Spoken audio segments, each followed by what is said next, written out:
Hello എല്ലാവർക്കും P K ലേണിങ്സിൻ്റെ PYQ സീരീസിലേക്ക് സ്വാഗതം. നമ്മൾ 2021 വർഷത്തിലുള്ള ചോദ്യങ്ങൾ ഇങ്ങനെ പരിചയപ്പെട്ട് വരികയാണ് അല്ലേ. അപ്പോൾ കെമിസ്ട്രിയുമായിട്ട് ബന്ധപ്പെട്ടുകൊണ്ട് അടുത്ത ടോപ്പിക്കിലെ ചോദ്യങ്ങളാണ് നമ്മൾ നോക്കാൻ പോകുന്നത്. മെറ്റൽസ് ആൻഡ് നോൺ മെറ്റൽസ് അല്ലെങ്കിൽ ലോഹങ്ങളും അലോഹങ്ങളും എന്ന് പറയുന്ന ആ ഒരു ടോപ്പിക്കിൽ നിന്നുമുള്ള ചോദ്യങ്ങളാണ് നമ്മൾ നോക്കാനായിട്ട് പോകുന്നത്.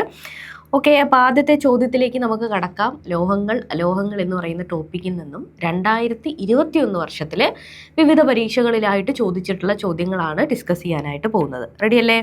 അപ്പോൾ ആദ്യത്തെ ചോദ്യം എന്ന് പറയുന്നത് ഇതാണ്: the unique property of steel by virtue of which can be drawn into thin wires is called എന്നാണ് ചോദിച്ചിരിക്കുന്നത്. അതായത് സ്റ്റീലിനെ ചെറിയ വയറാക്കിയിട്ട് അതിനെ വലിച്ചു നീട്ടാൻ പറ്റുന്ന ആ ഒരു കപ്പാസിറ്റി, the unique property of steel by virtue of which can be drawn into thin wires ആയിട്ട് ഈ പറയുന്ന സ്റ്റീലിനെ മാറ്റാൻ പറ്റുന്ന ഒരു പ്രോപ്പർട്ടി കാണിക്കും. സ്റ്റീൽ കാണിക്കും. ഈ ഒരു പ്രോപ്പർട്ടിയെ, ആ സ്വഭാവത്തിനെ നമ്മൾ എന്ത് പേരിലാണ് വിളിക്കുക എന്നുള്ളതാണ് ചോദ്യം. ഓക്കെ, അപ്പോൾ മാലിയബിലിറ്റി, ഡക്റ്റിലിറ്റി, ടഫ്നെസ്, സോഫ്റ്റ്നെസ് എന്നിങ്ങനെ തന്നിട്ടുണ്ട്. ഇത് 5/2021 ലെക്ചററുടെ പരീക്ഷയ്ക്ക് ചോദിച്ചിട്ടുള്ള ചോദ്യമാണിത് എന്ന് പറയുന്നത്. Lecturer in tool and die engineering എന്ന് പറയുന്ന ആ ഒരു പരീക്ഷയ്ക്ക് ചോദിച്ച ചോദ്യമാണ്. വളരെ എളുപ്പമുള്ള ചോദ്യമാണ്. അപ്പോൾ ഈ ചോദ്യത്തിൽ നിന്ന് ഒരു കാര്യം നിങ്ങൾ ശ്രദ്ധിക്കുക. ഇതിൻ്റെ ഓപ്ഷനിൽ പറഞ്ഞിട്ടുള്ള മാലിയബിലിറ്റി, അതേപോലെ തന്നെ ഡക്റ്റിലിറ്റി, സോഫ്റ്റ്നെസ്, ടഫ്നെസ് തുടങ്ങിയവയൊക്കെ മെറ്റലിൻ്റെ വിവിധങ്ങളായിട്ടുള്ള പ്രോപ്പർട്ടികളാണ്. നോൺ മെറ്റലുകളെ അപേക്ഷിച്ച് മെറ്റലുകൾ വ്യത്യസ്തമായിട്ടുള്ള കുറച്ചധികം പ്രോപ്പർട്ടീസ് കാണിക്കും. Malleability, ductility, sonority, metallic lustre തുടങ്ങിയിട്ടുള്ള ഒരുപാട് പ്രോപ്പർട്ടീസ്. ഇവയൊക്കെ തന്നെയും പഠിച്ചു വെക്കുന്നത് പരീക്ഷയ്ക്ക് വളരെ അത്യാവശ്യമായിട്ടുള്ള കാര്യമാണ്. ലോഹങ്ങളുമായിട്ട് ബന്ധപ്പെട്ട് ഒരു ടോപ്പിക്ക് പഠിക്കുമ്പോൾ ഈ പറയുന്ന കാര്യങ്ങൾ ഇമ്പോർട്ടൻ്റ് ആയിട്ട് നോക്കി വെച്ചേക്കാം. അപ്പോൾ ഈ ചോദ്യത്തിൻ്റെ ഉത്തരം എന്ന് പറയുന്നത് ഡക്റ്റിലിറ്റിയാണ്. അപ്പോൾ ഡക്റ്റിലിറ്റി എന്ന് വെച്ചാൽ എന്താണെന്ന് നിങ്ങൾക്ക് മനസ്സിലാക്കി. മെറ്റലുകളെ ചെറിയ വയറുകളായിട്ട് മാറ്റാൻ പറ്റുന്ന മെറ്റലിൻ്റെ ആ ഒരു സ്വഭാവത്തിനെ പറയുന്ന പേരാണ് ഡക്റ്റിലിറ്റി എന്ന് പറയുന്നത്. ഓക്കെ, അതായത് ഈ മെറ്റീരിയലിനെ, അത് മെറ്റൽ കൊണ്ട് ഉണ്ടാക്കിയിട്ടുള്ള ആ ഒരു മെറ്റീരിയലിനെ നമുക്ക് തിൻ വയറായിട്ട് മാറ്റാൻ പറ്റും. ആ സ്വഭാവത്തിനെ പറയുന്ന പേരാണ് ഡക്റ്റിലിറ്റി. അതിൻ്റെ ഏറ്റവും പ്രധാനപ്പെട്ട ഉദാഹരണങ്ങളാണ് ഗോൾഡ്, സിൽവർ തുടങ്ങിയിട്ടുള്ള കാര്യങ്ങളൊക്കെ. ഓർണമെൻറ്റുകളൊക്കെ ഉണ്ടാക്കുമ്പോൾ കണ്ടിട്ടില്ലേ, ചെറിയ വയറാക്കിയിട്ട് മാറ്റിയിട്ടായിരിക്കും അതിൽ ഡിസൈനുകളൊക്കെ ചെയ്യുന്നുണ്ടാവുക. അതുകൂടാതെ നമ്മുടെ ഓപ്ഷനിൽ തന്നിട്ടുള്ള മറ്റ് കാര്യങ്ങൾ, മാലിയബിലിറ്റി എന്ന് പറയുന്നത് മെറ്റലിൻ്റെ മറ്റൊരു പ്രോപ്പർട്ടിയാണ്. മെറ്റലുകളെ നമുക്ക് അടിച്ചു പരത്തി തിൻ ഷീറ്റായിട്ട് മാറ്റാനായിട്ട് പറ്റും. അലുമിനിയം ഒക്കെ അതിൻ്റെ ഉദാഹരണങ്ങളാണ് അല്ലേ. അലുമിനിയം ഫോയിൽ പോലെ ചെറിയ ഷീറ്റാക്കിയിട്ട് മാറ്റാറുണ്ട്. ഈ ഒരു സ്വഭാവത്തിനെ പറയുന്ന പേരാണ്, അതിനെ ഹാമർ ചെയ്ത് ചെറിയ ഷീറ്റുകളാക്കിയിട്ട് തിൻ ഷീറ്റാക്കിയിട്ട് മാറ്റാൻ പറ്റുന്ന കപ്പാസിറ്റിയെ പറയുന്ന പേരാണ് മാലിയബിലിറ്റി എന്ന് പറയുന്നത്. പിന്നെ ഓപ്ഷനിൽ തന്നിട്ടുള്ള ടഫ്നെസ് എന്ന് പറഞ്ഞു കഴിഞ്ഞാൽ എന്താണ്? It refers to the ability of material to absorb energy and deform plastically before fracturing. അതായത് ഒരു സാധനത്തിൽ നമ്മളിങ്ങനെ ബലം കൊടുത്തിട്ട് അതിനെ നമ്മൾ രൂപമാറ്റം നടത്തുകയാണ് എന്ന് വിചാരിക്കുക. ആ രൂപമാറ്റം നടത്തി കഴിഞ്ഞാൽ നമ്മൾ ആ കൊടുത്ത ബലം റിമൂവ് ചെയ്യുമ്പോൾ അത് തിരിച്ച് പഴയ രൂപത്തിലേക്ക് എത്തുകയാണ് എന്നുണ്ടെങ്കിൽ നമുക്ക് ആ വസ്തുവിനെ എലാസ്റ്റിക് എന്ന് വിളിക്കാൻ പറ്റും, എലാസ്റ്റിസിറ്റി എന്ന് വിളിക്കാൻ പറ്റും. തിരിച്ചു രൂപത്തിലേക്ക് പോകുന്നില്ലെങ്കിൽ അത് പ്ലാസ്റ്റിക് നേച്ചർ ഉള്ളതാണ്, പ്ലാസ്റ്റിസിറ്റി എന്ന് നമ്മൾ വിളിക്കും. ഇങ്ങനെ നമ്മൾ ഡിഫോമിംഗ് ആയിട്ടുള്ള ഫോഴ്സ് കൊടുത്ത് ഒരു സാധനത്തിൻ്റെ രൂപം മാറ്റി അതിനെ പ്ലാസ്റ്റിക് സ്വഭാവത്തിൽ കൊണ്ടുവന്ന് അതിനെ ഇങ്ങനെ രൂപം മാറ്റി കൊണ്ടുവന്ന് അത് രണ്ടായിട്ട് പൊട്ടിപ്പോകുന്നത് വരെയും നമുക്കൊരു ബലം കൊടുക്കാനായിട്ട് സാധിക്കും. അപ്പോൾ എത്രമാത്രം ബലം അതിന് സ്വീകരിക്കാൻ പറ്റും നമ്മളിങ്ങനെ കൊടുക്കുന്ന സമയത്ത്, എത്ര എനർജി എടുത്ത് അത് പൊട്ടിപ്പോവാതിരിക്കും, ആ ഒരു കപ്പാസിറ്റിയാണ് അതിൻ്റെ ടഫ്നെസ് എന്ന് വിളിക്കുന്നത്. പിന്നെയുള്ളത് എന്താണ്? സോഫ്റ്റ്നെസ്. പൊതുവേ മെറ്റലുകൾ എന്ന് പറയുന്നത് ബലമുള്ള വസ്തുക്കളാണ് അല്ലേ, ഹാർഡ് സ്വഭാവം കാണിക്കുന്നവരാണ്. അതേസമയം മെറ്റലുകളിൽ വളരെ വ്യത്യസ്ത സ്വഭാവം കാണിക്കുന്ന സോഡിയം, പൊട്ടാഷ്യം പോലെയുള്ള ആളുകൾ സോഫ്റ്റ് മെറ്റലുകളാണ്. അതിനെ നമുക്കൊരു നൈഫ് വെച്ചിട്ട് മുറിക്കാനായിട്ട് സാധിക്കും. അങ്ങനത്തുള്ള സ്വഭാവവും മെറ്റലുകളിൽ ഉൾപ്പെടുന്ന സോഡിയം, പൊട്ടാഷ്യം പോലെയുള്ള ആളുകൾ കാണിക്കാറുണ്ട്. അപ്പോൾ എന്താണ്? ലോ റെസിസ്റ്റൻസ് ആയിട്ടുള്ള, അതായത് നമ്മൾ സ്ട്രെച്ച് ചെയ്യുകയോ അല്ലെങ്കിൽ മുറിക്കുകയോ ഒക്കെ ചെയ്യുന്ന സമയത്ത് മുറിഞ്ഞു പോകുന്ന വസ്തുക്കളെയാണ് സോഫ്റ്റ് മെറ്റൽ അല്ലെങ്കിൽ സോഫ്റ്റ്നെസ് ക്യാരക്ടർ എന്ന് വിളിക്കാറുള്ളത്. ഓക്കെ, ക്ലിയർ ആയല്ലോ? അടുത്ത ചോദ്യത്തിലേക്ക് കടക്കുകയാണ്. വളരെ ഇമ്പോർട്ടൻ്റ് ആയിട്ടുള്ള ഒരു ഭാഗമാണ് മെറ്റലുകളും അതിൻ്റെ അയിരുകൾ അല്ലെങ്കിൽ ഓർസ് എന്ന് പറയുന്നത്. വളരെ ഇമ്പോർട്ടൻ്റ് ആണ്, അത് നോക്കി വെച്ചേക്കാം. എന്താണ് ഈ ഓറ് അല്ലെങ്കിൽ മിനറൽ എന്ന് പറയുന്നത്? നമുക്കൊരു മെറ്റലിനെ മണ്ണിനടിയിൽ നിന്ന് കുഴിച്ചെടുക്കുന്ന സമയത്ത് ഒരുപാട് ഇമ്പ്യൂരിറ്റീസുമായിട്ട് മിക്സ് ചെയ്ത ഒരു രൂപത്തിലായിരിക്കും കിട്ടുക. അതിനുശേഷം നമ്മൾ പല പ്രോസസ്സിലൂടെ കടന്നു പോയിട്ടാണ് അതിൽ നിന്നും ശുദ്ധമായിട്ടുള്ള മെറ്റലിനെ വേർതിരിച്ചെടുക്കുക. ആ പ്രോസസ്സുകളെയൊക്കെ ചേർത്ത് നമ്മൾ ലോഹ നിഷ്കർഷ പരീക്ഷണം അല്ലെങ്കിൽ മെറ്റലർജി എന്ന് നമ്മൾ വിളിക്കാറുണ്ട്. ഇത്തരത്തിൽ നമ്മൾ മണ്ണിനടിയിൽ നിന്നും ഒരു ലോഹമടങ്ങുന്ന ഒരു വലിയ സാധനത്തിനെ നമ്മൾ കുഴിച്ചെടുക്കുന്ന സമയത്ത് അതിനെ നമ്മൾ എന്ത് വിളിക്കും എന്നറിയോ? മിനറലുകൾ എന്ന് വിളിക്കും, അല്ലെങ്കിൽ ധാതുക്കൾ എന്ന് മലയാളത്തിൽ വിളിക്കും. ഇനി എല്ലാ ധാതുക്കളെയും നമുക്ക് അതിൽ നിന്ന് മെറ്റലിനെ എക്സ്ട്രാക്ട് ചെയ്യാനായിട്ട് ഉപയോഗിക്കാനായിട്ട് പറ്റുമോ? ഇല്ല. മെറ്റൽ എക്സ്ട്രാക്ട് ചെയ്യാൻ ഒരു അയിരിനെ അല്ലെങ്കിൽ നമ്മളൊരു ഈ പറയുന്ന ഒരു ഓറിനെ തിരഞ്ഞെടുക്കണമെന്നുണ്ടെങ്കിൽ ഈ ധാതുവിൽ നിന്ന് നമുക്കൊരു കാര്യം ചെയ്യാം, ഈ ധാതുവിൽ നിന്ന് മെറ്റലിനെ എടുത്തേക്കാം എന്ന് നമ്മൾ തീരുമാനിക്കണമെങ്കിൽ എന്തൊക്കെ കാര്യങ്ങൾ വേണം? ഈ പറയുന്ന ധാതുവിനകത്ത് മെറ്റലിൻ്റെ കണ്ടന്റ് വളരെയധികം കൂടുതൽ വേണം. അതുകൂടാതെ ഇത് എക്സ്ട്രാക്ട് ചെയ്തെടുക്കാനുള്ള പ്രോസസ്സ് എന്ന് പറയുന്നത് ചെലവ് കുറഞ്ഞ മാർഗമായിരിക്കണം. ഇങ്ങനെയുള്ള കാര്യങ്ങളൊക്കെ ഉണ്ടെങ്കിലാണ് നമ്മൾ ഈ മിനറലിൽ നിന്നും നമുക്ക് മെറ്റലിനെ എടുത്തേക്കാം എന്ന് നമ്മൾ തീരുമാനിക്കുന്നത്. അത്തരത്തിൽ ഏത് മിനറലിനെയാണോ മെറ്റൽ എക്സ്ട്രാക്ട് ചെയ്യാൻ വേണ്ടി നമ്മൾ എടുത്ത് സെലക്ട് ചെയ്ത് വെക്കുന്നത്, ആ സെലക്ട് ചെയ്ത മിനറലുകളെ നമ്മൾ എന്ത് വിളിക്കും? ഓറ് എന്ന് വിളിക്കും. അപ്പോൾ മലയാളത്തിൽ നമ്മൾ അയിര് എന്ന് വിളിക്കും. അപ്പോൾ എന്താണ്? ധാതുക്കളിൽ നിന്നും ഏറ്റവും ഉചിതമായിട്ടുള്ള ഒരു ധാതുവിനെ സെലക്ട് ചെയ്യും മെറ്റൽ എക്സ്ട്രാക്ട് ചെയ്യാൻ വേണ്ടിയിട്ട്. അത്തരത്തിൽ സെലക്ട് ചെയ്യുന്ന ധാതുവിനെ നമ്മൾ വിളിക്കുന്ന പേരാണ് അയിര് എന്ന് പറയുന്നത്. ക്ലിയർ ആയല്ലോ? അപ്പോൾ ഇങ്ങനെ ഓരോരോ മെറ്റലുകളുടെയും അയിരുകൾ പരീക്ഷയ്ക്ക് സ്ഥിരമായിട്ട് ചോദിക്കാറുണ്ട്. അപ്പോൾ അത് നോക്കി വെച്ചേക്കാം. ഇവിടെ ചോദിച്ചിരിക്കുന്നത് കലാമിൻ എന്ന് പറയുന്നത് ഏത് ലോഹത്തിൻ്റെ അയിരാണ് എന്നാണ് ചോദിച്ചിരിക്കുന്നത്. വളരെ എളുപ്പമുള്ള ചോദ്യമാണ്. എന്താണ് ഉത്തരം? സി ആണ് അല്ലേ? സിങ്കിൻ്റെ അയിരിനെയാണ് നമ്മൾ കലാമിൻ എന്ന് വിളിക്കുന്നത്. അപ്പോൾ കലാമിൻ എന്ന് പറയുന്നത് എന്താണ്? ZnCO3 എന്ന രൂപത്തിൽ നിൽക്കുന്ന ഒരു ആളാണ് കലാമിൻ എന്ന് പറയുന്നത്. ഇതുകൂടാതെ സിങ്ക് ബ്ലെൻഡ്, ഇത് സിങ്കിൻ്റെ പ്രധാനപ്പെട്ട മറ്റൊരു അയിരാണ്. അതുകൂടാതെ ഓപ്ഷനകത്ത് നമുക്ക് തന്നിട്ടുള്ള കാൽസ്യം, മഗ്നീഷ്യം, മാംഗനീസ് ഇവയ്ക്കൊക്കെ മറ്റ് അയിരുകളുണ്ട്. അതൊക്കെ പരീക്ഷയ്ക്ക് എന്ത് ചെയ്യണം? നോക്കി വെച്ചേക്കണം. വളരെ ഇമ്പോർട്ടൻ്റ് ആണ് ഈ അയിര് എന്ന് പറയുന്ന ഒരു ടോപ്പിക്ക്. ഉദാഹരണത്തിന് അയണിൻ്റെ സ്ഥിരമായിട്ട് ചോദിക്കാറുണ്ട്. ഹേമറ്റൈറ്റ്, മാഗ്നറ്റൈറ്റ് ഇവയൊക്കെ പരീക്ഷയ്ക്ക് സ്ഥിരമായിട്ട് മാറി മാറി ചോദിക്കുന്ന ഒരു ചോദ്യമാണ്. കൂടാതെ അലുമിനിയത്തിൻ്റെ ബോക്സൈറ്റ് ഇവയൊക്കെ വളരെ കോമണും എന്നാൽ ചോദിക്കുന്നതുമായിട്ടുള്ള ഒരു കാര്യമാണ്. ഓക്കെ, ക്ലിയർ ആയല്ലോ? അടുത്ത ചോദ്യത്തിലേക്ക് നമ്മൾ കിടക്കുകയാണ്. ഇരുമ്പിൻ്റെ ധാതു ഏതാണ്? ഓൾറെഡി നമ്മളിപ്പോൾ പറഞ്ഞു അല്ലേ, ഇരുമ്പിൻ്റെ ധാതു താഴെ പറയുന്നതിൽ ഏതാണ് എന്നാണ് ചോദിച്ചിരിക്കുന്നത്. അപ്പോൾ ഉത്തരം എന്താണ്? ഞാൻ നേരത്തെ പറഞ്ഞു, ഹേമറ്റൈറ്റ്, മാഗ്നറ്റൈറ്റ് എന്നിങ്ങനെ പറഞ്ഞു. ഹേമറ്റൈറ്റ് ആണ് ഇരുമ്പിൻ്റെ ഏറ്റവും പ്രധാനപ്പെട്ട ധാതു എന്ന് പറയുന്നത്. അപ്പോൾ ഓപ്ഷൻ സി ആണ് നമ്മുടെ ഉത്തരം.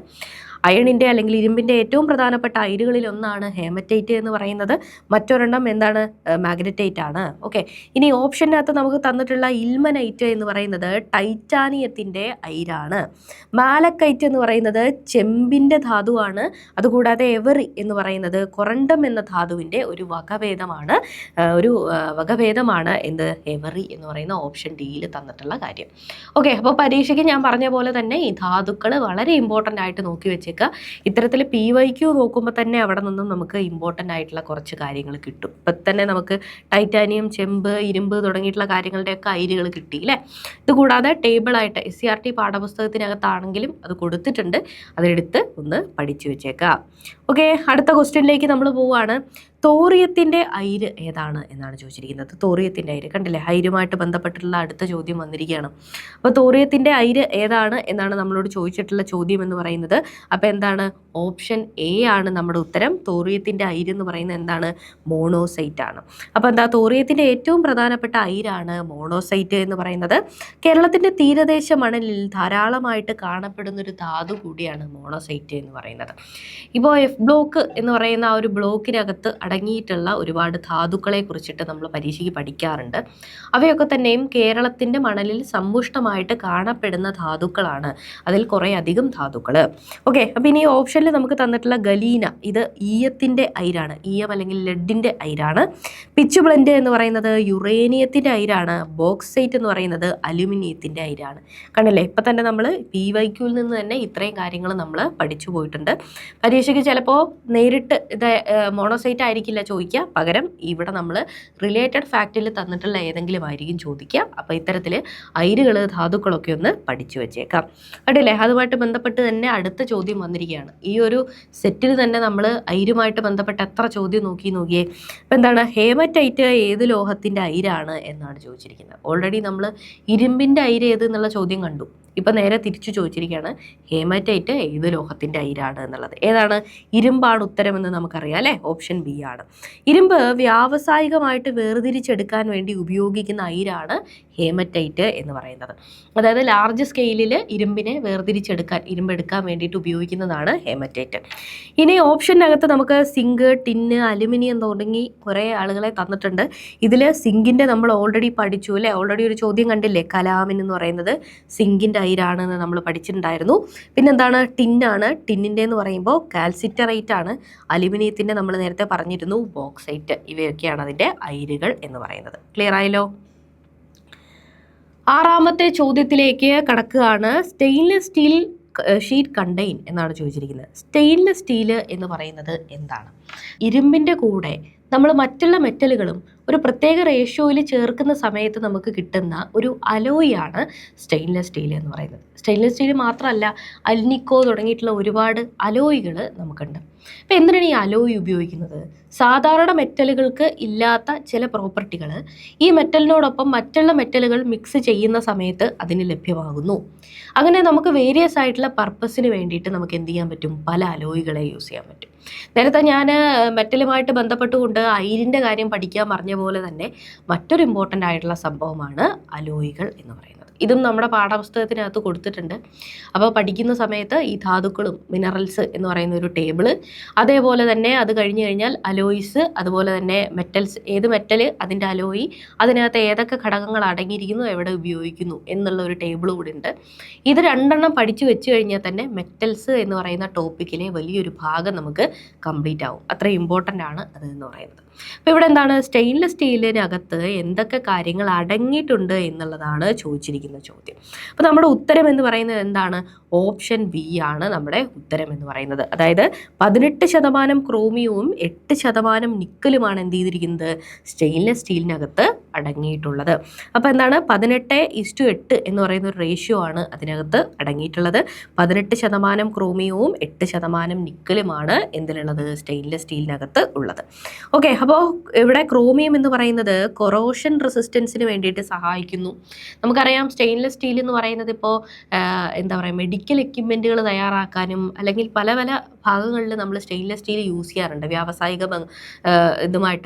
വ്യാവസായികമായിട്ടുള്ള മിഷനറീസും ഒക്കെ ആയിട്ട് ബന്ധപ്പെട്ടിട്ടൊക്കെ ആണെങ്കിലും സ്റ്റെയിൻലെസ് സ്റ്റീൽ യൂസ് ചെയ്യുന്നുണ്ട്.